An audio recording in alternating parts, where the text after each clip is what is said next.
Yes. Wonderful. I'm Mary Bones. I'm the director of the museum in the Big Bend, and I want to thank each and every one of you all for coming out this afternoon for a very important book signing and the history of something that happened up in the Davis Mountains 25 years ago. We are very honored to have the author of the Texas Secessionists Standoff, the 1997 Republic of Texas War, Donna Miller. And Ms. Miller has invited a number of folks to be on this panel during her presentation. So I think I need to step away and hand the microphone off to Ms. Miller. Thank you very much for coming. Thank you so much, Mary. And thank all of you for coming. I know it was quite a trip coming up the back way while the construction is out front, and I really appreciate your attendance.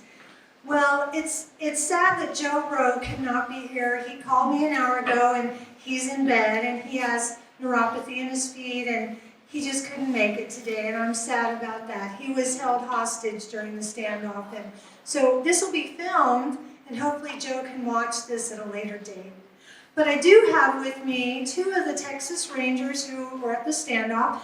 Now, Jess Malone served as the negotiator, and you can applaud. I can talk a lot. And Jacob Duncan was one of the first on the scene. He was also a Texas Ranger. And then over here, you know, I don't know how many of you remember dial-up internet. Todd Jagger ran the Overland Network here and throughout Fort Davis area, and it was used by the Republic of Texas militia. This is Todd Jagger, who owned that dial-up at the time. And Carl Covington set up all of the hookups and electricity out at the Point of Rocks for all the TV stations, all the media, to operate their live and recorded coverage at the time of the standoff. Carl Covington lives here. And I'm really proud to have my father and his fiance, Elmer Musselman and Sylvia White, with me today. And my husband, who's the photographer over here with this announcement. Carl's family is here too. His lovely wife Andy and I went to college at West Texas State years ago before she transferred here to Saul Ross. And her daughter Jody, who's a journalist too. So it's so wonderful to have us. This is like a weird reunion, isn't it? Can you believe it's been 26 years? Yeah. 2 days ago, 26 years. But, you know, when we think about 26 years ago that this happened, we don't really realize that most of the people who lived in this area, they remember it because they were living it while it was happening.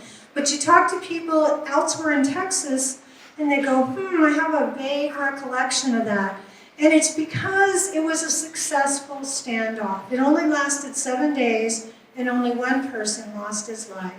It was much different than a year prior than what happened at Waco, when 75 people perished and it lasted 51 days. So I think that's why it's so much of a hindsight. This was a successful standoff, and it was very short-lived. But the people that really want to tell you about this, and were in my book, there's pictures, there's 50 color pictures that Jess Malone provided. First-hand accounts from 75 people. None of my opinion. It's all from first-hand sources, and they tell it like it happened to them, and from different perspectives. And the person behind it that started this off, Joanne Turner, who was a secretary for the Republic of Texas, she died a year and a half ago. But she was the one that I start the book off because she came to me and told me her story first. And that's when I realized I needed to interview all of the Rangers, the FBI agent, Gary Nussner, who wrote the book's foreword, and all of the different prosecutors and attorneys. I even flew to Amarillo and interviewed Richard Lance McLaren at William P. Clement's unit in Amarillo in 2018. And we had a one-on-one, behind plexiglass. It wasn't like Silence of the Lambs when I was in the prison. We were separated and there was a guard, and he had a mic and it went to my mic and I recorded it. And he still believes that he is the ambassador of the nation of Texas. And he has been in isolation in the William P. Clements unit now for 26 years. So, to start things off, I thought it'd be good to kind of talk a little bit about what happened when we arrived at the Republic of Texas standoff. And the first person there, by the way, is Steve Bailey here today. He was the sheriff that first got the call from Joe Rowe. This is the home of Joe Rowe in the Davis Mountain Resort. And the first responder that heard about it was David Duncan. He heard it on the dispatch that served 3 different counties. Well, when I was going through the death of Presidio, Sheriff Daniel Minks had requested my assistance in the death of an old retired border patrolman from who had been abandoned from the Casa Piedra area. They found him in a car wreck near Presidio, and I was headed that way. And when I was about to pass out past this, when the stuff from the traffic from the road incident began, I heard Steve Bailey arrested somebody, but that wasn't something I really paid attention to. But then when they said that there had been hostages taken, there were shots fired, and of course I canceled out of Presidio County and headed over to Fort Davis. But it was just all 3 counties. At that time, Presidio and Jeff Davis County had the same dispatcher. They all dispatched in Presidio County, and they all dispatched on the same frequencies. So the ROT, when Bailey arrested Scheit over on 166 and 17, and about that time, they're calling for a JP for this death in Presidio, so they weren't really sure what they were listening to, and were kind of amateurs, so they assumed the worst, that Scheit had been killed, and that's what prompted taking hostage of Joe and M.A. Rowe. Okay. And then when Joe Rowe was attacked, he was shot through the door of his home. His wife, M.A., Margaret Ann, phoned the dispatcher and said, "Get my sheriff, my husband's been shot." And David picked up and heard that, and he contacted Barry Caver, who was the commander in Midland at the time. And Barry responded by driving out and immediately began to negotiate with the ROT members by phone to see if he could exchange Scheit for Joe Rowe and his wife. And then he also contacted Jess Malone, and Jess Malone arrived on the scene, and Barry Caver became the commander, and Jess began negotiations. This is Jess. And I may stand up and walk around, I'm all Baptist, so. Commanders don't command and negotiators don't negotiate. It's too much to take on. Our boss was Captain Barry Caver, and he didn't drive down, he got to fly in a helicopter. The peons, we came in cars. So he shows up and he does a fabulous job, Barry does, in exchanging. It was late that evening, I think 10, 11 o'clock, in which we got Joe and M.A. out of the house because Joe had been shot, and of course he was a heart patient. He was taking blood thinners and he was losing blood quite rapidly.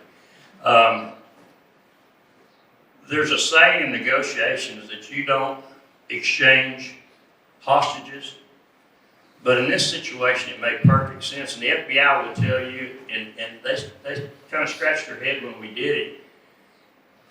Scheit, who was arrested basically for trespassing, would have been out of jail the next morning anyway. So we gave up absolutely nothing in return for getting Joe and M.A. out of the house.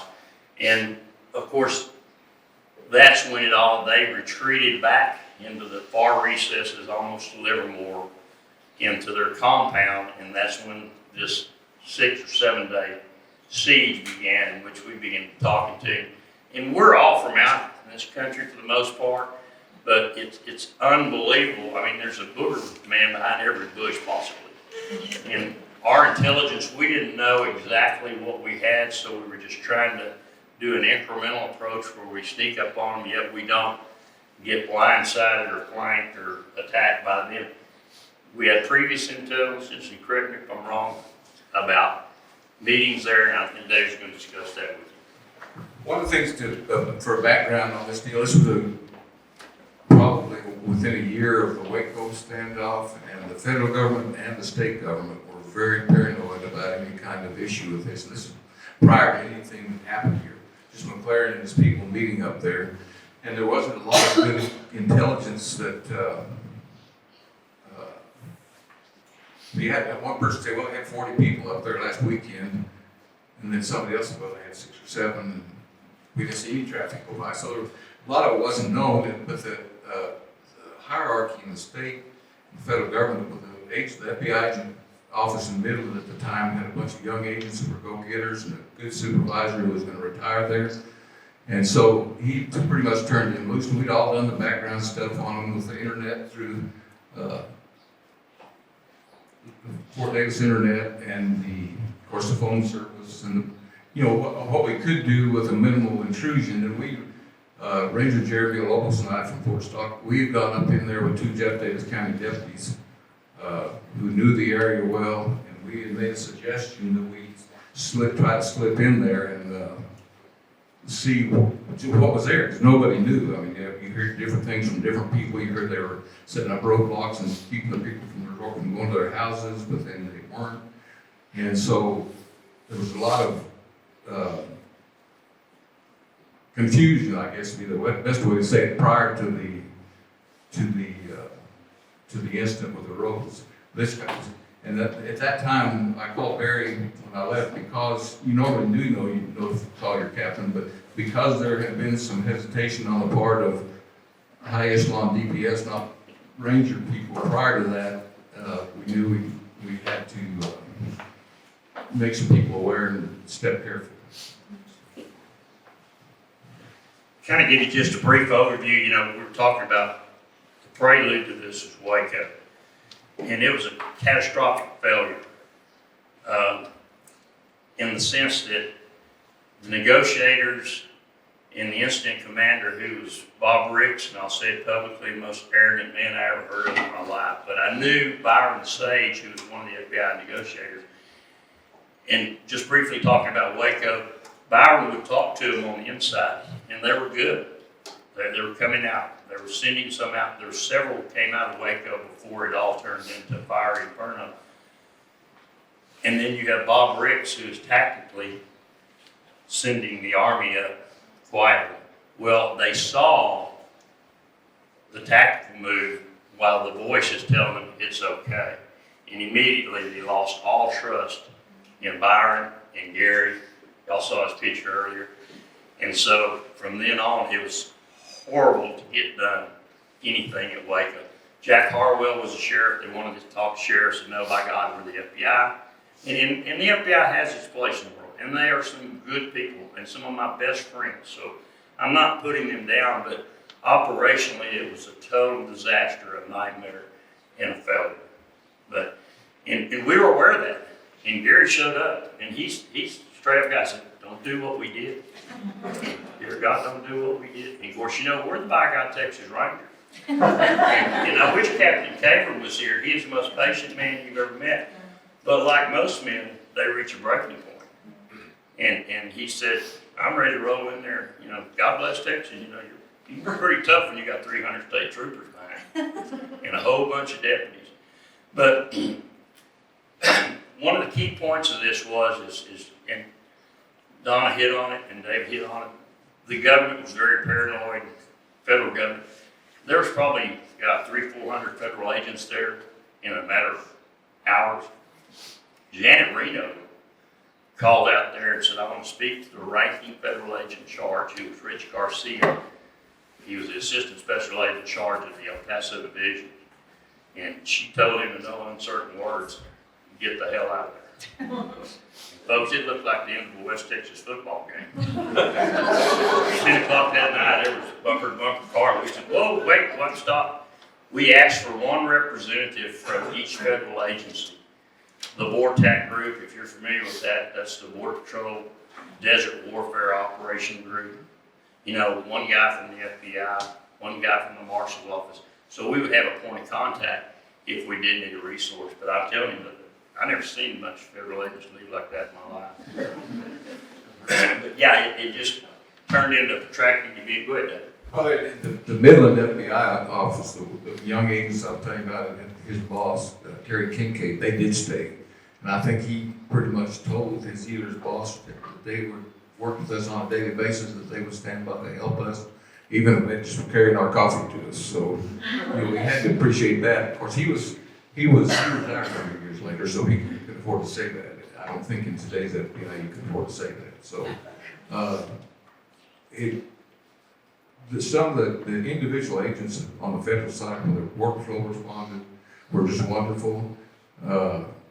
And locally, from the ASAC, SAC office and Special Agent Charge Office and FBI, El Paso, the Marfa Workflow, within the Marfa Workflow Center, Texas Parks and Wildlife, but the federal agencies in particular were just really wonderful. The U.S. Marshal's Office Service came, but there were some things that came out of Washington during that period of time that left to Washington, left kind of a bad taste in some of our mouths. And that was two things that year that I had that both with administration, with the Clinton administration, Justice Department, and higher ranking members that were not pleasant. I also wanted to add that all the neighbors in Fort Davis set up their barbecues and they fed the law enforcement agents, or people from the restaurants in the area brought food and set up all kinds of little tents, and people opened their homes. You guys were able to stay in people's homes, in the Wofford's house too. Yeah, John and Rusty were supposed to be here. Do y'all know him? Wofford? He was a border patrolman, and he had a house out there, and they graciously allowed us to stay in their house, kind of turned it into the initial front command post until we could assess what was going on. And you got a funny story, you gotta love the Rangers. So they went and got Shite from the jail in Marfa. You the one put the black pillowcase over his head? Because John was a little bit concerned that retaliation from the Republic of Texas group, and they didn't want Shite to know where he was being brought. So it's kind of like what you see on TV. They bring him in with the black pillowcase over his head. I mean black. And sitting down in the chair, we turned the light on him and started asking questions. Well, fast forward about 5 years later, Shite, he came out of this unscathed. The only one didn't go to prison. He's in Colorado, an FBI agent calls me in Colorado. He said, I love you guys. And he said, if we did that, he said, oh my God. He said, did y'all really put a black pillowcase on his head? I said, yeah. He said, to this day, he was convinced he was going to face the hangman's noose. The main reason we did that was because of there were a lot of assets arriving at the Wofford's by the time he got over there, which was probably 9 or 10 o'clock at night. And we didn't want him to see what kind of assets were being stationed there, pending some kind of other action.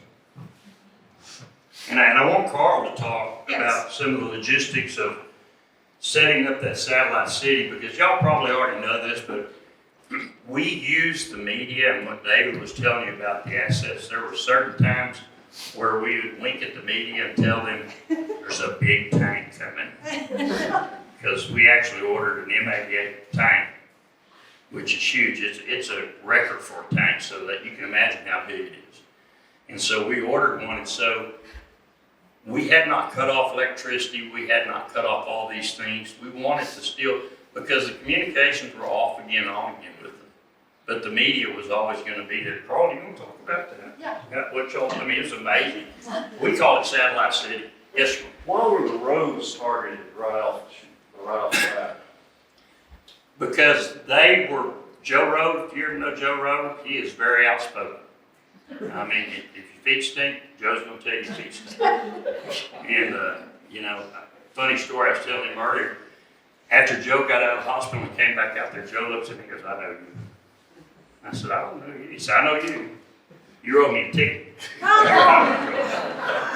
said, you have it coming? He said, yep. Joe was real outspoken. They would walk around on his property and Joe would come out there, like Clint Eastwood, get the hell off my grass. Joe would get after him. And Joe was talking to Sheriff Bailey. Joe and the Wofford's were known to be communicating with the sheriff's office. Yeah, and Wofford was a border patrol. He's in law enforcement. So, there was already kind of a rift there between them and the Republic of Texas. And so since Joe was the first house going into the resort, and tactically it was pretty sound, once they kidnapped the Rose, and then once they retreated back in there, they took a car and flattened the tires of it on the cattle guard, which, we moved it pretty quickly, but they were, giving a little bit of running time before we could push the car off the cattle guard. You want to go on some of the cyberspace stuff? NBC contacted me. I don't know how they got my number, but it was probably the first 2 months I've been in business for myself, and I got a phone call and they said we're with NBC and we have a satellite van out at the Point of Rocks, and we need power hooked up, and I said, well, I can come out and take a look. I don't know what's going to be involved. And they said, well, we've got to have power because they were running on diesels. They'd been there a couple of days, 2 or 3 days, I think, already, and they were running on diesel generators. So, and I didn't realize it, but there was probably 6 or 7 of those big satellite broadcasting vehicles with the scoops on the roof and everything that were running out there, and they were all running on generators. And they were complaining about diesel fumes. And so anyway, I went out there and took a look, and they were like, they started coming to me in series. Can you do us while you're out here? Can you hook us up while you're out here? So I said, well, we're out in the Tules here in West Texas. It's hard to get equipment short notice like this, but I'll see what I can do. I came back. Foxwood Gale was still in business in Alpine, and I bought every piece of every electrical panel I could find appropriately sized. And me and my daughter Julie, who was 11 at the time, I said I need to help her. She went with me. We loaded up in my pickup and loaded all this stuff and some wire and whatnot. Went out there, and West Texas Utilities had set a pole out there. There's no power normally out to that place, and they set a pole out there, and so I had to hook up these 6 or 7 satellite trucks with from one meter, and it was. If you ever heard of ranch wiring, that's what it was.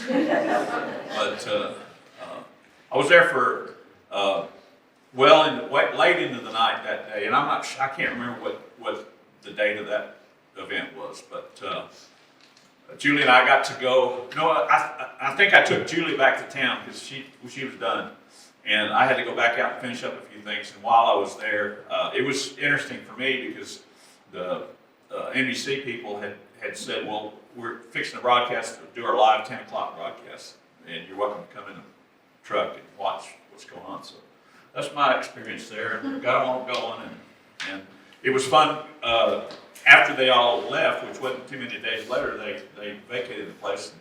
And the West Texas Utilities told me that you got to go out and pick up all of that equipment. So anyway, that's my story. I'm sticking to it. Tom, do you want to talk about the internet and being subpoenaed? Sure. So I'm a musician, so I like to stand up when I have a mic too. So as a little, how many of y'all, is there anybody here that lived in Fort Davis around that time besides me? And Mary. Okay, so y'all remember this, or nobody does. But as a small businessman, oddly enough, I found myself like right in the middle of this on a few different angles. As running of the internet, Richard McLaren through White Eagle, who was on that, so showed up at my office wanting internet service out there to the DMR, and they wanted to do a web page. Now, if any of y'all knew McLaren's reputation in Fort Davis, it was that he had a habit of trying to pay for things in non-U.S. currency. He would give people Republic of Texas script, like to repair the car or something like that. And I said, okay, well, my only condition is that you pay me in United States dollars. And they said, okay. And every month, probably for a year or so, somebody, never McLaren, often it was Evelyn, usually White Eagle or somebody else would come into my office and hand me cash. And so I had their internet, bill paid. About a month prior to things going down up there, I was also contacted by NBC News, and they had heard that I was a photographer, and they asked if I could shoot video. I said yes. And so they said, we want to send you a video camera. We think that something's going to happen out there at the DMR, and we want somebody that can get out there immediately if something goes down and start shooting video. And I said, how much does it pay? And that's a whole nother story. I don't know if that's in the book. Okay. I had a hard time getting paid. Let's just put it that way. And so they sent me a video camera, and then probably a week before things went down, and that camera just sat in my truck, and I didn't think anything was going to happen, quite honestly. And about a week before the S hit the fan, Time Magazine called me and said, can you shoot still photos out there if something happens? And I said, yeah, I can do that. So the day that everything went down there, well, actually, so I was the first media person on the scene with video and still photos. I don't know, I gave all my footage to NBC when they had the first van out there before anything else. They actually put me up. I don't know if y'all remember this, but they didn't know what to do with me. I was out there on the scene, and it was just cops. And they said, and I said, I'm with the media. And so they hooked me with one of the forward DPS agents about halfway between the Rose place and the entrance to DMR.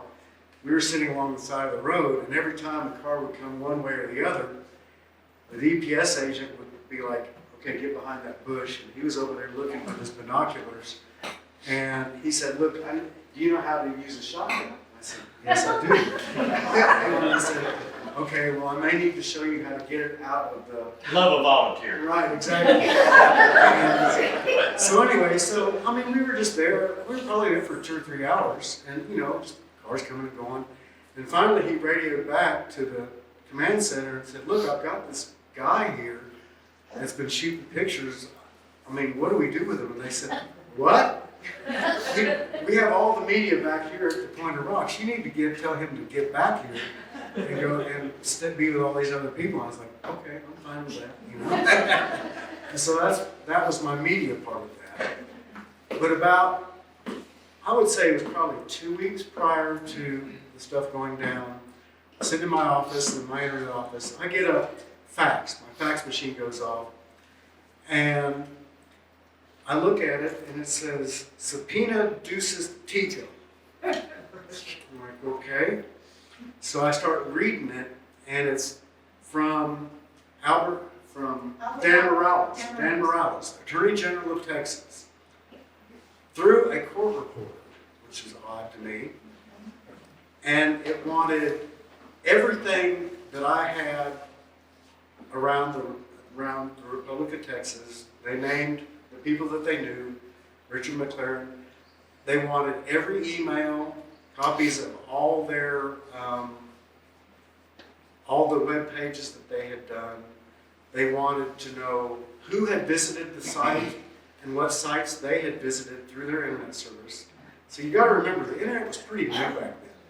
So they didn't really, I don't think that they really realized what kind of information we had or kept, you know, at our service. And so they wanted like copies of any checks, they wanted to know like receipts, all this kind of stuff. And I was like, is this legal? And I called the lawyer for the Texas ISP Association, Internet Service Providers Association, and said, look, I got this subpoena, and it's not signed by a judge, it's signed by a court reporter, and it wants all this stuff, and I mean, is this okay? Should I give them all this stuff, all this information? And he said, no, that is an illegal subpoena. If you did that, you would be breaking federal law, which about a year prior, they had passed what's called the Electronic Privacy Information Act. And I said, well, what do I do? He said, well, what I'll do is I'll reach out and say that, you know, you're happy that what they need to do, there needs to be three things. A judge-signed court order, a search warrant signed by a judge, or consent of the parties. Well, I knew that the consent of the parties wasn't proper.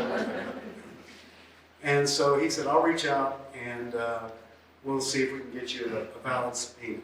I said, okay, that's good, or a search warrant. And he did that. They did not do that. For some reason, Morales' office didn't give me a valid order. What they did was they filed a suit against me. And the weird thing about that suit was it was some legal thing that if I didn't do something within a certain period of time, then it became a default judgment, et cetera, et cetera. So I had to countersue.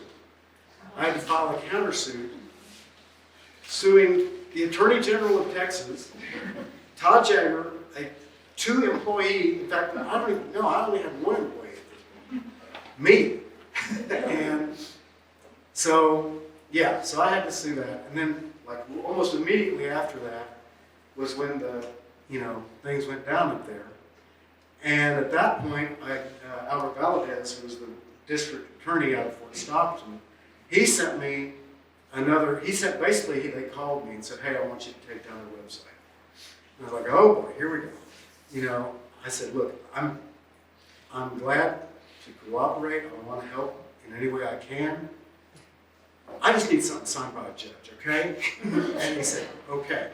Within 30 minutes, I had a fax in my office of a judge signed court order ordering me to take down their website, which apparently they were still updating somehow, because this is the really interesting thing. See, this was really one of the very first, in my knowledge, cases of First Amendment internet like information stuff, because they were, you know, I looked at it as any other customer, right? That if you were my customer and somebody came and asked for all your emails, I'm not going to hand that over without a court order. And to them, it was the exact same thing. But then they also basically posted a declaration of war on their website, which was on my servers. Now, is that illegal? Nobody knows. You know? So none of this had ever happened before. We took a very dim view of it. Well, also, really, the Attorney General has no prosecutorial authority. I think maybe some minor stuff in child support. It's all rested because of the post-Reconstruction Texas state officials have very little authority. I think the Texas governor is like 49 out of 50, 48 out of the 50 states, and real, you know, authority other than one commission. So, Albert Valadez, as the district attorney, or the other district attorney, is the one who's in charge of the prosecutions. While they can request assistance from the attorney general to come in there, but they're still going to be working as deputized his assistants to Albert Valadez. So. And maybe that's why Morales, who subsequently, by the way, was convicted of corruption, maybe that's why he didn't actually give me a court order, because he was just on a fishing expedition. And apparently there were 10 ISPs across Texas that received that exact same subpoena, and only I and Internet Texoma out of North Texas questioned it whatsoever. The other 8 all gave up the information that they had immediately. Kenneth Klaus, you were working for Albert part-time at that time, weren't you? Yeah, I was with the DA's office. Another real quick, another way that they were communicating was using ham radio illegally. So we were setting up monitors and transcribing that information and handing it over to the Rangers. So they had two means of communication. The cell phone was not. You'll see that in the book, as a matter of fact, she documented it real good as to what they were saying on the ham radio. And kind of gave us kind of a gut feeling as a hostage negotiator and as with the Rangers as to where they were going, because it almost got like childlike towards the end. I mean, we could tell them we had them on the run. And I want to comment about this right here. This Whiting Lotto, he just went off on me one day, and I'm like, hey, stop that. I said, I'm your best friend. I'm the only thing between you and death and your people back there. He's cussing me like I ain't never heard before. And I looked at we had ordered that M88 tank. Folks, this thing's huge, it's big as room. And it makes a horrendous noise when you turn the key on. And I asked I guess National Guard, which is where we got it. I said, what can you do with that thing? And he said, I can run over everything but a domicile. I said, that'd be somebody's house, right? Domicile. He said, yeah. I said, you go up there and flatten those cars. And he went up there and flattened those cars, and I'll tell you what, White got kind of calmed down after that. and as a negotiator, Dr. Mike Webster trained me after the fact. You know, you do these things in DPS, and it's, oh, it's pretty good, let's send him to school. And so they sent me to FBI school in Quantico, and explained to me what I was doing out there, just flying by the seat of my pants. It's called the incremental approach. And you apply conversation, and then you apply some force. And it brings irrational people back to the rational stage. And I'll make a comment too. Every one of these things is different. Like this was kind of a ground setting thing for the internet side of it. Waco was a religious fanatic. These people were anti-government fanatics. They didn't like the government. They had a lot of respect for the Rangers, and I keep talking about Rangers. We got all the credit, but it was a law enforcement group team effort. I'm telling you, from people like Ken and everybody, I mean, we got along real good. Everything went real smooth on law enforcement. There's no fist fights between police officers out there. Everything was great. And once we secured the area, there was a bunch of guys there. We had a SWAT team there. And I said, I don't need a bunch of guys that can do push-ups. You know, God bless them, they have a place in life, but I need some real-life experience. And we had several guys there that were explosive ordnance techs and sergeants in Vietnam. And they would just go up there and go, I'll kill you. That hurt you. We with the local agencies, I think Captain Kaver came in and said, you know, we need 10 or 12 guys for something, and I don't remember what it was. Can you find, so I get on the phone and I call the sheriff's office, sheriff's office in Bacon, sheriff's office in Bacon. Of course, these are small agencies compared to DPS or anybody else. And we get 10 people will show up the next day with the equipment that they needed. I don't remember what was done or what the end result was, but that was the type of cooperation that we had from the local sheriffs and police departments. Really. And then meanwhile, some Rangers and Pecos caught some folks on the way. Let me tell one thing about the tank. They sent that tank from Fort Hood, and they had 2 highway patrolmen escorting it, and they took it up 35 to Dallas, Fort Worth, and out Interstate 20 and they had reporters following all the way. And so when they passed the 1020 jump split up here, Interstate 10, Interstate 20 at Cherry Creek, the reporters broke off. They thought it was probably going to Fort Bliss. Well, we brought it down, and we were trying to figure out how to get it in there without the press being aware that they brought the tank in. And they were doing road on 118 south of Kent. They were doing road construction from about 166, 118 Junction, Nun Hill, on up for about 10 or 12 miles to about 4 or 5 miles south of Kent. They were rebuilding the road at that time. So somebody told us that, so we flew. The DPS helicopter pilot was a good friend of ours, with my former highway patrol sergeant, and So we flew up there and we see a foreman sitting on the side of the road, and they've got a pretty, they're finishing, doing some finishing work, they haven't got paid yet, but it's finished. So we landed up next to the foreman, I got out of the helicopter, and we said, how much weight will that road hold?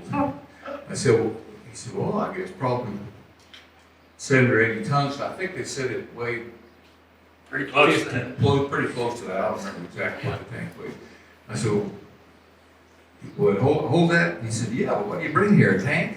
As a matter of fact. But anyway, so we chose not to. We brought it all the way to Van Horn and brought it down Highway 90 and crossed up 505 to 166 and brought it in through by Boys Camp and took it off the trailer at 166, turned off to the Dave's Mountain Resort, and they walked it in there, tore the crap out of the road. And the satellite city never knew anything. Yeah, pretty amazing after, and I think I signed the receipt for it, and I was a little bit nervous. I had to bury a caterer who was instantly committed, and said, hang on to this. But let's flip to another slide and see what we got. Yeah, the sympathizer, and that's the Troy had cut off the damn internet yet. And they were reaching out by various means, and we wanted to keep them still communicating with us. And they had some sympathizers that came through Pecos, had a carload of guns, and of course we were on the lookout for them. Because you have to understand, these militias, Michigan militia was real big then, and we were talking to them on the phone and said, look, you folks don't have a dog in this fight. And they said, yes. We're talking to all these radical groups around the country that we're seeing this on national news. And said, we're the Rangers, we're going to handle it right. Of course, you're on the heels of Waco and Ruby Ridge and all these things that the federal government made a mess of. And so people were not very trusting of law enforcement, kind of like today. And so what happened is that the local city officer, again, a lot of times, it's not the big bad FBI or the Rangers, it's the guy, the boots on the ground, sees this vehicle in Pecos, and of course there had to be some Rangers eating there because they knew that was probably the last food they were going to get for 2 weeks. And go out there and arrest these guys with the carloads of guns, and they had the sole intention of busting these roadblocks and engaging these troopers in a gun battle. And who knows what, but that was thwarted. Terry O'Rourke, really good guy, and as a negotiator, y'all can read between the lines here. I'm talking to these people at night, and they tell me we're sending out our last will and testament. And I'm like, what? They have committed themselves to suicide or, us having to take them out. And even then, I would talk to him and try to see how many voices I'm hearing to determine how many people we had inside. And I knew we had 9, but you didn't know how many we didn't have. And it's real hard. That country's so rough and rugged, even with all the technology. We had a Lourdes camera you could see 5 miles with. It's a very sophisticated camera. And it was very difficult because it's trained in the brush to try to see what was going on. But Terry O'Rourke, he's, and we're using the media, he's using the media. He was really a good guy, and he really treated me right because, I'll get to that point in a little bit, but the girls, Helen's girls were very instrumental, solid ladies, and we're able to talk to them about, we want you to see your grandkids grow up. You need to stop this nonsense. You need to come out. And so that's kind of the next day we were able to get her out.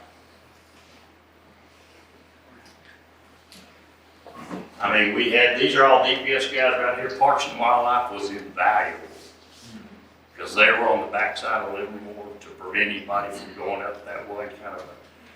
They were invaluable with it. We found out from a fairly good source what their escape route would be if they ever had to leave. They got their water from Olympia Springs, which was up Olympia Creek from their house probably. It gets so rough, it's kind of probably 1.5 miles, 2 miles. During the 4 days there was a sawmill up there.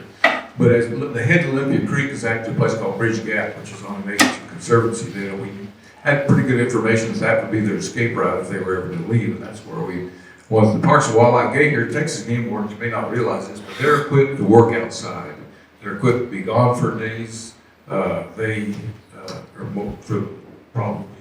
most of them that go to Parks and Wildlife are pretty good outdoorsmen. They hunt, fish, and camp and whatnot. So, but we put them up there on what they call Bridge Gap, which was kind of fun that they had at Olympia Creek, where and supplied them. We had a helicopter would drop off supplies back up in what was in the upper range with MacGyver Ranch, which was now Nature Conservancy. And the helicopter would drop off supplies, and even the Southwest Texas Cattle Range Association Special Ranger out here, Bobby Upchurch, would take a pack horse and bring the supplies into them from the back. So there were a lot of little different figures of this deal. And then there were these guys who were on the ridge to the east, behind the embassy. What they were doing was they were actually covering the people on the ridge to the west, to the front of the embassy, and vice versa. So, I mean, it was they called after it was over with. They called the game wardens out for a week, and it was getting down to the high 20s and low 30s at the end of April back then. So, if they'd been stayed there one more night, they would have probably arrested Richard Keyes, because that's the way he went out. That's shite. He decided it's a good time to come out. Damn near got shot because he didn't tell anybody he was coming out. He walked up on 2 state troopers. Them boys like a gun down. And I said, stop everything, stop. Don't anybody come out unless you tell us you're coming out, because nobody knows you're coming. Well, he basically absconded. Ellen surrendered the next morning. Funny story. I'll be out at 8:30. 9 o'clock. 9:30. Call in. Ellen, what are you doing? I'm putting my makeup on. I'm thinking she's changing her mind or something. Terry O'Rourke, it's another funny story, and I'm telling it on myself. Tensions are high. I told him, I said, when she comes out, I need to talk to her first. He said, I'm her lawyer. Her lawyer talks to her first. I said, I need to talk to her first because lives are at stake.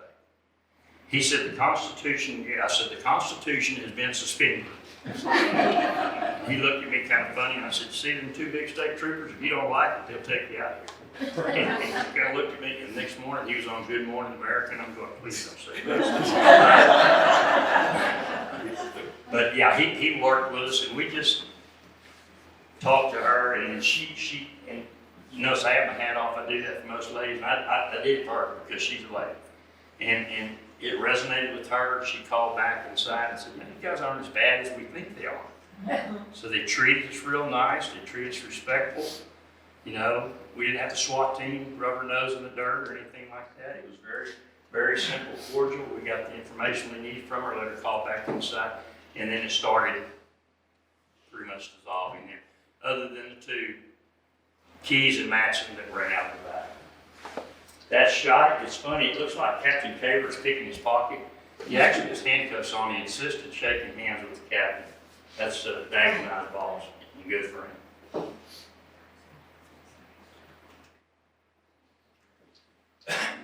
Then all hell broke loose. Went back in there horseback, dogs.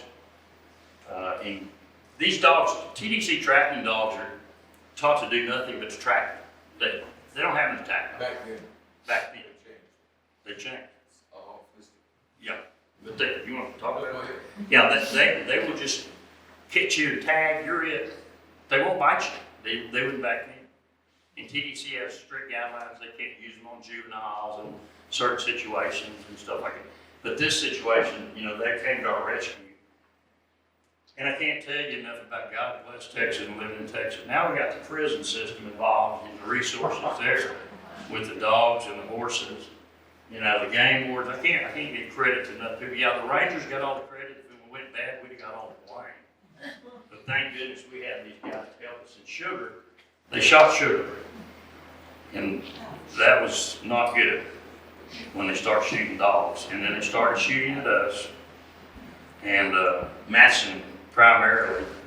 And so he was shot by Eric Hachek, who was actually a TDC guard and is the sheriff now over in Baird, Texas. And Eric, he shot him and did what he had to do. And this is the thing that we got into, and you know, we'd been contemplating this, blow the trumpet and sound the charge. God, I'm glad we didn't do that. Because they had so much time and there was so much, it took 2 days for us to clear all this stuff from daylight to dark. And we had these bomb technicians from the military, previous military experience, Vietnam guys, service guys, and had some current, but it's just amazing what they had. They had one big propane tank they had. You can imagine the explosions that would have caused and the shrapnel. Well, that, and the terrain, I mean, it's right, it's basically this time of year. Look how dry it is all over here. If they would have started a fire. And you bring up a good point. It's noted in the book, and it was noted during negotiations, that, oh, hell, what else can happen now? Now we need a lot of fire trucks. Because this is when White Eagle Auto was going off on his tirade, and I was negotiating, so we'll just burn it out. And of course, the wind blowing at 50 miles an hour, and it was just drier than this probably right now. I'm thinking, oh my God, you could do it. You could do it. This is the inside of the embassy. Pretty rough. Yeah, it was just a travel trailer and a lean-to, basically. Les Allen was living there, and she was the only female person putting up for them, yes. So, this reminds me of seeing the embassy. So, when I got that subpoena from the Attorney General, and it was probably 2 or 3 days after, and I guess they had learned about it up there. And again, I was in my office, and some guy walks in, and I don't think it was Whitey, and he drops a manila envelope about this thick on my desk and said, "This is from Richard." And I said, "What?" He goes, "This is for you. It'll help you out." And I didn't know what it was. Honestly, I thought maybe they were giving up some of their, information or something. But no, I opened it up, and basically, I was appointed a diplomat for the Republic of Texas, and therefore I had diplomatic immunity and did not have to answer any questions to any of the unrecognized government officials that they were. And all this stuff, I mean, ribbons and seals and all kinds of stuff in there, but then somewhere in my, I threw away almost all of it. I should have kept it, but I think I did keep the one piece of paper that said, "Hereby appoints Todd Jagger a diplomat of the Republic of Texas." These guys were con artists that don't, this is a check that they created. Right. It won't clear the bank, but they'll give it to you and make you think clear. And also something, Texas moved really fast. I've never heard of this or seen this. Once this was over with, they were committing tremendous lien fraud. They would file a lien against you for any reason at all. They filed a lien against me for $750,000. Go try to buy a car with that lien or a house. And basically your 3 credit bureaus, they don't look at that stuff. They just show the lien. So we had to get the Attorney General's office to contact Experian, TransCore, whatever, those three. Yeah, and get them to pull them off. This is post event. Keys, he was the only guy that got out. We suspect that he had some help from somebody. We had to make a decision, a very expensive operation, that we keep 300 people here looking for one guy, or do we call it quits? And basically we call it quits. And we used some investigative techniques along with the FBI. We basically read his parents' mail. Because back then, they were still writing letters, people wrote letters, and we got the letter, got the postmarks, all where it's coming from. So, through court order, legal court order. What was funny is a big consideration in my being cautious around that compliance, because I knew, because they had filed liens all over the place. Oh, yeah. And I was like, they will not hesitate to file something and sue me.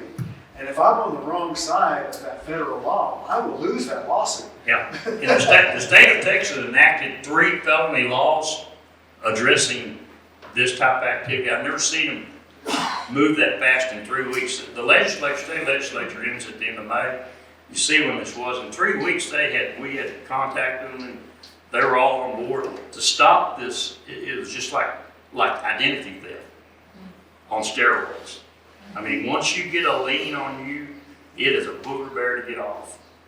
And you know, you can't, like I said, you can't buy a car, can't buy a house. I mean, the bank don't care what it's about. You gotta get it removed. It's back on you. So that's what started that. David and I were there at this trial. It was wild. I mean, they were espousing all these beliefs. They didn't recognize Judge D. Hart. He had so much patience. He just sat there. At some point, he would remove them and say, if you be a good boy, you can come back in. He'd bring them back in. He'd start up again. Judge D. Hart would remove them. And of course, they didn't want to face a mistrial or get the case overturned. And Judge D. Hart did a fabulous job. What was your question earlier? I'm sorry. No, I was curious, what was McLaren's ultimate goal? What was he trying to achieve at the end of the day? He did not like the way the state of Texas was running. The state of Texas was illegally annexed in 1945.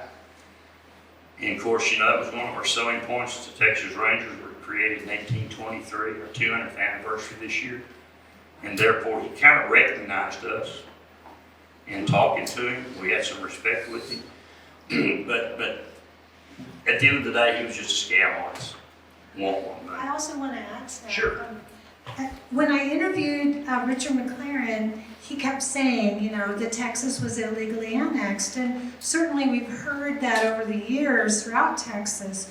But what he and the other Republic of Texas militia members and even modern day nationalists like Daniel Miller and his group that was just in the news last month, they discounted that Texas joined the Confederacy during the Civil War. And once the North won, Texas versus White Supreme Court ruling made it illegal to secede. So it didn't matter what had happened prior to that. Whether or not Texas was illegally annexed, it didn't matter because once Texas joined the Confederacy, all bets were off. So if they joined the Union, they could probably secede, huh? I don't know. That's a good question. Yeah, he was a master at trying to rewrite history. I think it was a money-making scam to start with. He was supported by the Republic of Texas and the funds and the different things. Tell them about I the think it was- millions in Puerto Rico. Oh yeah, I mean, some of this money, I mean, these folks in Puerto Rico, they don't look at checks. Evidently, some of it they obtained. In fact, there was a federal warrant from Judge Duncan, but the feds were not about to prove or push this over a paper case. You know, there was no violence involved up to this point. There was a federal warrant for McLaren's arrest while this was going on. But the feds didn't want to get into it because they'd already been through all these events and stuff. Yeah, this was kind of it was a 3-ring circus on their part.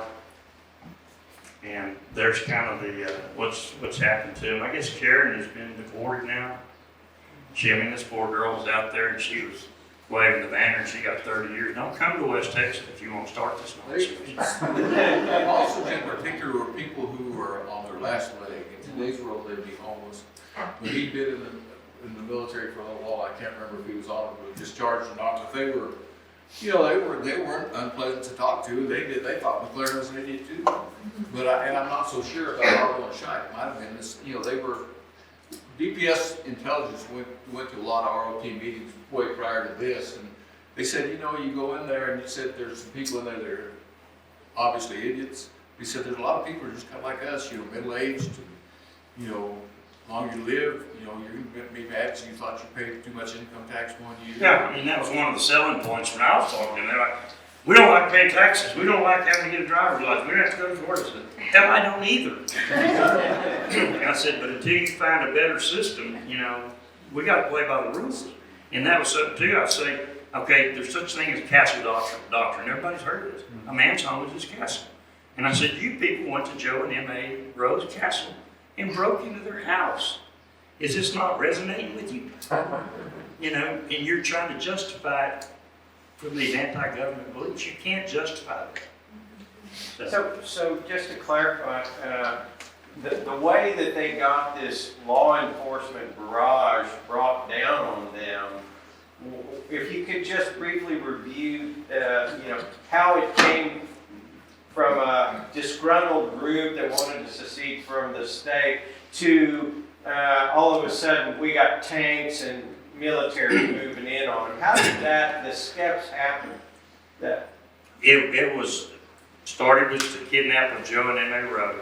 Prior to that, what David talked about was Shite was mistakenly believed they were listening to the scanner. They hear a dead person call and they associate that with Shite, which that was wrong. They acted on misinformation and chaos that they're listening to on the scanner. Go up there and shoot M.A. and Joe Rowe's house up and shoot Joe. And I mean, the pictures of it are pretty graphic. The 911 is unbelievable. I mean, it'll just send chills up your spine. M.A. screaming, help me, help us. They shot Joe. You know, and then we get there and then the rhetoric, and you have to understand also these people attempted to purchase a lost rocket and shoot down Governor Bush. He was governor at the time. And we had a little sit-to with the FBI and said, you probably should have told us that. They had undercover informant. So, I mean, it's hard. She spent 2 years on this, and it's masterful work. Because I would talk to her, and I said, I don't remember that. I said, boy, you've done your homework. And it is amazing what she's done. And we as Rangers wouldn't sign off on it if it wasn't pretty good stuff. And it's good. But that's just some articulable facts leading up to where we got to this point. And when you go to battle, you don't want to lose. And thank God for Texas, because I've been all over the country. I went to Canada and stuff after this. Four Corners area, Colorado, Utah, and all that. They had 2 deputies killed up there one time. And I talked to the sheriff there. He said, I love you guys. He said, you don't know what I went through. He said, 2 of my men killed by bank robbers.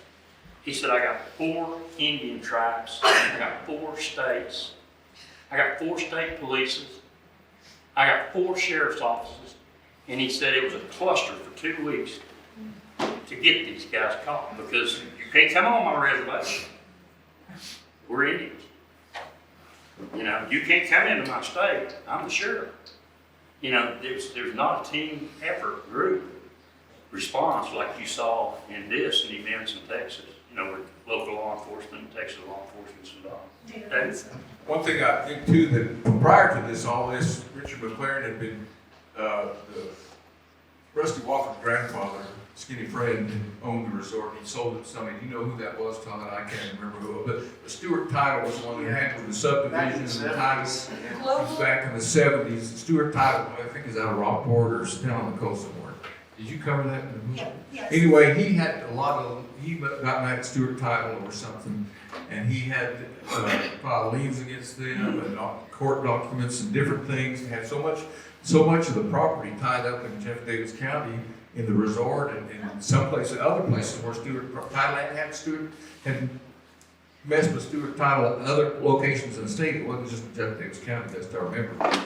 So that, I mean, it was an ongoing deal. It was escalating and escalating to a point where, and he was supposedly, you know, people were hesitant to talk about it until it was over with, but there were people who had roadblocks, they were armed and point guns at them, tell them to go here, they can't go there, can't do that. But that was going on, and there was some mention of it, but, you know, nobody knew exactly, nobody wanted to be real specific, because people that lived out there had to live out there. So, and the shyness of the federal government and the state after Waco, it was just a perfect storm in that period of time that it even happened. I wanted to clarify too that 3 days before the standoff, Joanne Turner was arrested for writing the liens or typing the liens and delivering the liens written by Richard McLaren. And she is the thread throughout my book. She lived in the wealthiest neighborhood in Austin, in Westlake. And she called Richard McLaren and said, I've been arrested. That was I'm gonna stop this if I can. She called and said, I've been arrested. And that was 3 days before the standoff. And he said, well, I'll take care of this, Joanne. Don't you worry, I'll get you out. Well, he didn't. 3 days passed and she remained in the Travis County Jail for delivering liens to the IRS, to Travis County, to Stewart Title and others. And she remained there for 40 days beyond the standoff because she was the bait. Richard McLaren declared war after she was arrested, and then Robert Scheit, when he left the facilities to get back on the road to head to town, when Sheriff Bailey arrested him, that's when it really escalated. But really and truly, Joanne was never part of the negotiation. They just negotiated to swap Joe Rowe and his wife, Margaret Ann, for Robert Scheit, but Joanne had to remain in jail for another 37 days. And she's the thread throughout my book because she really was the catalyst. She died a year and a half ago, but she was this woman who, from meager background in Austin, very poor background, created this wonderful home in Westlake and had lots of experiences in the community with. Willie Nelson used to party at their house, for crying out loud. You know, she really knew everybody, all the judges, all the prosecutors, and then they arrested her because she wrote those liens for him. And had Joanne not been arrested, I don't know that things would have escalated as quickly as they did on the 27th. But Joanne was arrested, and not too long after that, Robert Scheit was arrested. And so I have a lot of stuff about her in the book. And I have some information about Richard McLaren and his upbringing. He wasn't from Texas, he was from Missouri. His parents separated when he was born, and his mom and him went to live with her parents. And Chuck Sampson Sr. became interim president at Texas A&M University. And Richard McLaren grew up with them until he moved to Texas when his mom got a job as a librarian at Texas A&M, thanks to her brother. And this is the family supper table. Chuck Sampson Jr. on the left, in the back by the window, provided these pictures for me for the book. And that's Chuck Sampson Sr. with Richard McLaren's father. Another picture of some of the things that the historians, Dan Utley, said about the book. And Mike Cox, who was the DPS chief at the time, he's written a lot of books about Texas. He said, I learned things I didn't know, and that's wild because I was there. And Chris Tomlinson, columnist for the Houston Chronicle, he wrote, along with some other writers, forget the Alamo, he wrote that this is just as relevant today as it was in 1997. Gary Nussner, the FBI agent who wrote my book's foreword, who I interviewed, and he was the person who kind of was a consultant behind scenes, he said there's more secessionists today throughout the United States than there were in 1997. And that's frightening. They're mostly in Florida, they're mostly in Colorado, Kansas, and Nevada. We do have a huge amount of them in Texas. I have a question. Yes, I'll take questions. For you. No, I have a question for you. Did you look into, because it seemed to me like there was a cell operating out of somewhere like Helene or something like that for years after this went down. Are they still, is there still such a thing as the Republic of Texas? The Enloe group was arrested because they had threatened the life of President Clinton, and then they went to prison, and then the Richard McLaren group, I'm going to turn this off right there. The Richard McLaren group went, of course, to prison. Their group went to prison. Oh, I can't see if I can. Thank you. And then the other group, led by Daniel Miller, no relation to me, he wrote the book Texit, why Texas should secede from the Union. But I interviewed the president of the current Republic of Texas, and they meet once a month in Kerrville. And they have a website still, and they have a podcast, and they claim 10,000 members, but I don't know about that. And is their ideals the same, that we were illegally annexed and we should secede? Yeah, They don't want to pay taxes, they don't have driver's licenses, and they. and during that negotiation, we reached out to, and it's the names in the book, their sergeant at arms, and they were down around Yoakum, Yep. Texas, and also the president, Crenwell or something, he was around Kerrville. And he said, well, I can't give that order, you need to talk to the sergeant at arms, the sergeant at arms get that. And we got all these orders, and we had them riding up on the Republic of Texas stuff, and we sent them in, and McLaren goes, yeah, I don't recognize that. I said, well, you asked me to get an order from the president. I've got an order from the president of the Republic of Texas, and from the sergeant. And, it was just a stall tactic. But yeah, and they're still, we dealt with them till I retired in 2009. Really? Yeah. Wow. But they're a little more mild mannered. Yeah, they weren't getting into a shooting match. Kenneth, do you remember anything that we haven't covered? No, I haven't read the book. I read Mike Thompson's first book, and it's very well documented, but look forward to reading this book here. Yeah, he Like I has. said, Just mentioned he was just a huge collaborative, great effort of media agency. That's what I was getting ready to say. Everybody, it's just like, I didn't see Jess probably during a week and a half, maybe a couple times in passing. Everybody was doing different things in different places, and it was interesting. I don't know how many of you are aware of what the incident command system is. It's Todd, I think, is a commissioner. You probably took some courses in that. This was one of the first times that I'm aware that the incident command system was used by the DPS. The Texas Forest Service came out and set it up and kind of showed everybody how to do it. And back then, the Texas Forest Service didn't have an office in Fort Stockton, and I didn't even know they existed, except maybe in the deep woods, piney woods of East Texas. But now they're pretty well established everywhere and help fight fires out here. But they were the ones that brought the incident command system to the deal. But I mean, for those of you who live in Alpine, the DPS SWAT truck had a flat, and they ruined the tire.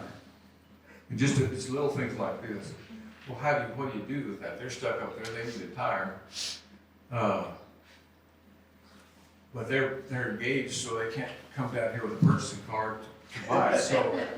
So in one of my trips, I came back to the office nearly every night, got up a couple hours sleep, 2 or 3 nights I spent, but I wrote the report too. So when get supplies, paper from the office, different things. Well, so I go by the police department, Russell's County. The chief said, hey, Russell, can you go out and buy one of these tires and pay for it from the city of Alpine?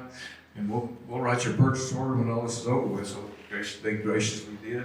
So it's just little things like that that make things a lot easier due to the working relationship that we have. Yeah, God bless Texas. I said the story I was telling you about the Four Corners area, that's just one of many. And I know egos get involved in everything, and that's something about Texas law enforcement. Love them or hate them, I mean, very seldom will they let their egos get involved. And on some of these things like this, and they're just there to do what needs to be done, and that's what we did.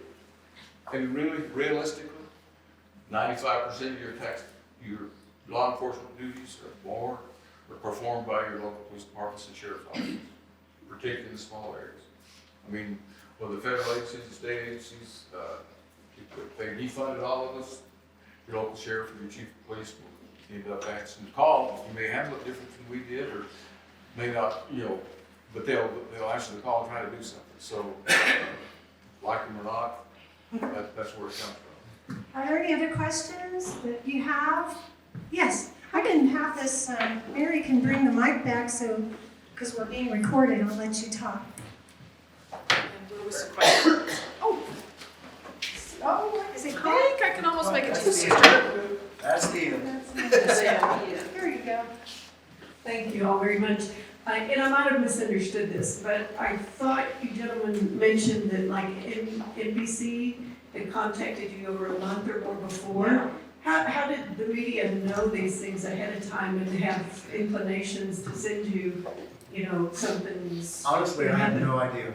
I mean, I think that they probably had stringers. I don't know. Do you have any idea? McLaren was putting a lot of this information out On the I mean, website? we were using TPIs during the negotiation, TPI's third-party negotiator or helper. And there was a guy, Doug, he's mentioned, what was his last name? He was a blind radio talk show host in Florida. And we would use him to try to communicate with Clarence. He was very cooperative. Boy, you listen to him on the radio and he's scary. But when you talk to him in person on the phone, he said, look, this is what I do for a living, so I'm kind of a drama queen. He said, but this is nuts. He said, what can I do to help? And so, but yeah, he had done some things. He was smart on how to, market himself on the internet with other people. Yeah, I mean, and I also, this is just pure speculation on my point, but, remember, the thing with Waco was very, very fresh. And so I imagine the news agencies were looking at what are the other movements around this country that could possibly turn out the same way. And so, and like I said, I didn't think anything was going to happen. For most of us in Fort Davis, he was a nuisance, and a serious nuisance, because people were getting sued. They were getting these liens put on them.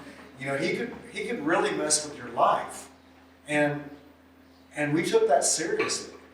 As a small business owner, I took that seriously, and so. But you're right. They did. In fact, their website, it took a long time. We were so crude back then, right? That it was hard to measure. But I will promise you that of all the websites that we had on there, his had the most traffic, for sure. And when all this stuff went down, when I pulled the plug, you've heard of breaking the internet? Well, it literally broke my internet. That nobody could get to any sites, nobody could dial in, nothing like that was going on. And, I was getting like media requests from Europe, and, I was written up in New York Times and CNN about this weird, small ISP caught in the middle of secessionists, that kind of stuff. But, yeah, it was an interesting thing. Are there any other questions for me? Okay, well, Well, actually, I have two. So one was, how did Joanne cross paths with Richard McLaren? And the second question for the Rangers is, you brought up something about you guys had folks attending some of the Republic of Texas meetings. When did they kind of pop up on y'all's radar, and you decided that you might need to pay attention to what they were up to? I don't remember when it popped on the radar. They would have, any kind of group like that, they would have gone into, but that's what the DPS intelligence, which doesn't exist anymore, it's done in a different way, but, they just try to keep track of subversives and stuff like that. And it could, I don't know how long they've been going. Probably when McLaren started, probably, after Waco, but probably before Waco. So, it was just, they came back and said, look, most of the people, you had like a group, Yeah. they caught Pecos, and I think there was one group on the Loop Road on 118, but they caught two that came armed down there. But, those were the exceptions. Yeah, and the duties of the Rangers are wide and varied. I work a lot of murders. And I didn't even think about this. First time I knew anything about him is Captain Taylor's like, get your rear end 4 days now. interesting about Joanne Turner, she was in arrears with her taxes. She had not paid taxes in a long, long time. Then her husband's business, his trucking business, failed, and they stopped paying for that. They quit paying their mortgage because they couldn't. It was an adjustable rate during the terrible recession we had in the 80s, going into the 90s. Then she was foreclosed upon, and the Republic of Texas group had a list of everyone who was about to be foreclosed upon in Travis County. They sent them postcards in the mail. Joanne happened to get one of those the day she was foreclosed on, and it said, and it's in my book, if you're about to lose your home, call us. The guy's name was Van Kirk, J.K. Van Kirk. Joanne contacted him, and he put her in touch with a woman she only knew as June. And June ran a 3-month-long con on Joanne, taking $1,500 a month and telling her she was going to help her keep her home.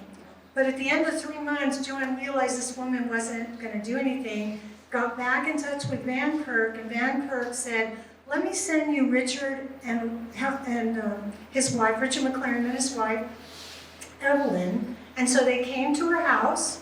She fed them dinner. They took notes. They spent the night.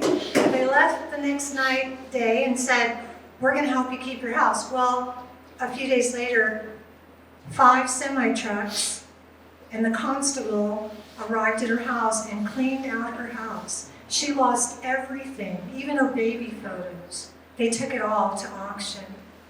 And that's when she started meeting with the Republic of Texas. And she was a realtor, not doing very well, and started offering her offices for the Republic of Texas meetings. And she helped start writing and typing up the liens that were delivered. And the way I met Joanne was I was promoting my first book, The Broken Spoke, Austin's Legendary Honky Tonk, in 2017, also published by Texas A&M. And this little woman came up to me with a big pile of newspaper clippings in an envelope, and she said, I know what your next book's gonna be. And I said, really? And so we started having lunch with Joanne Turner, and this woman's name was Molly McKnight, who's now my friend. And Joanne Turner told me her story, and it was kind of like Coleridge's poem, The Rime of the Ancient Mariner. She felt the need to share her story so that other people would not align themselves with militia, anti-government militia, and pay the price that she did. She lost all of her belongings. She lost a husband, she lost a daughter, and we don't know where her son or grandson is, somewhere in South America. But it's a sad, sad tale. And that's one of the things that Gary Nussner said in my book's foreword is, these people look for a false prophet who's going to solve all their problems, and no one can possibly do that. That's something you have to do yourself. Is there any other question? Yeah. I'd like to ask our law enforcement gentlemen and you, what are the lessons? What are the lessons that we can take away from this today? Because as was mentioned, you know, we have a lot of the same sentiments rolling around the country today from this. And how, from your perspective in law enforcement, and your perspective as somebody who's researched the ins and outs, what do we take away from this? What do we do, or what do we don't do? Well, I think there are people, Jess can comment too, I think there are people who certainly keep an eye on these groups. I think there are probably some of them, and they're probably identified as to the threat level. There's probably a lot of them that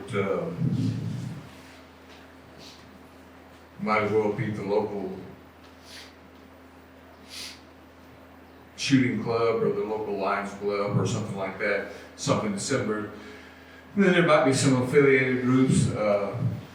It's a free nation. I don't think that we can do, you can't suppress them. Right. I mean, it's you know, no more than you should. We could refer to these people maybe to a certain extent as a very radical right. You can no more suppress them than you can as a very radical left. From a law enforcement point of view, it's just something that we go to work before we retire. We go to work knowing that we have to deal with that. In law enforcement, you know, whether it's something like this where you can lose your life or something like that, that's something you have to face before you start. And so it doesn't exactly hit you in the, you know, halfway through your career. So Doesn't it come down to ideas of reason and education? the different people's ideas of education and reason are different. And you got to protect everybody's ideas. Yeah, and if you look at the people in Waco, and you know, you have people of all different intellects there. You know, you have the common theme of David Koresh being the religious leader. And it's the same one here. You're seeing a lot of people that are vulnerable at some point in their life. And it can either be like Joanne, financially just being ruined and destroyed, to having radical, crazy ideas about blowing up another building in Oklahoma City.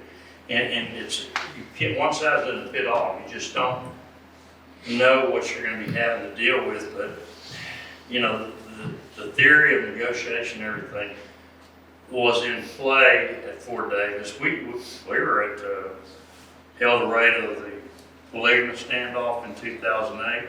Somebody said, how'd it go? I said, we detained and arrested 853 men, women, and children, and a punch was never thrown. So, unless they're extremely radical and they've already committed a violent act, you can reason and talk with them. That incremental approach I was telling you about, a little talking, and then a little showing. And it brings these irrational people or thoughts that are not mainstream kind of back to where you need to be. But good question. And if, you know, it does, if it goes further than that, then you just have to deal with it. I mean, it's one of the things we have to face in law enforcement. And the one interesting deal with the side to what they said about the El Dorado deal, the game wardens were a huge help to us. Yeah. That day too. Luck helps a lot too. We got there and we realized that we were undermanned. Everybody knows Steve Whitaker here? He was, he's from Alpine here, Steve, you know. He's a city policeman, deputy back in the 70s. He was a major for Parks and Wildlife. He was head of all the wardens over around San Angelo area. And Barrett called him up and said, can you help me? He said, we just have to be having a meeting here. We got 60 of them here. He said, we'll abruptly adjourn the meeting and send them out to you. They were a godsend. Anybody else? Okay, well, I want to thank Jess Malone, David Duncan, Todd Jagger, Carl Covington, and all of you for coming today. And we're going to have a book sale and signing out here in the lobby, and I hope you'll join us. And I hope you enjoy this book. I hate to say this prematurely, but all of the movies, all of the books about standoffs have been made into movies. And I hope and pray that this one will be too. This is the first full-length book about the standoff, even though Mike Cox mentions it in his book. Gary Nessler mentions it in his book as chapters. So it is a wonderful story. It's a saga that is weirder than fiction. And I did not put any of my own opinion in there. I'm just the messenger. And these other people, thank goodness that they are still alive and helping to write this story. Wonderful. Thank you.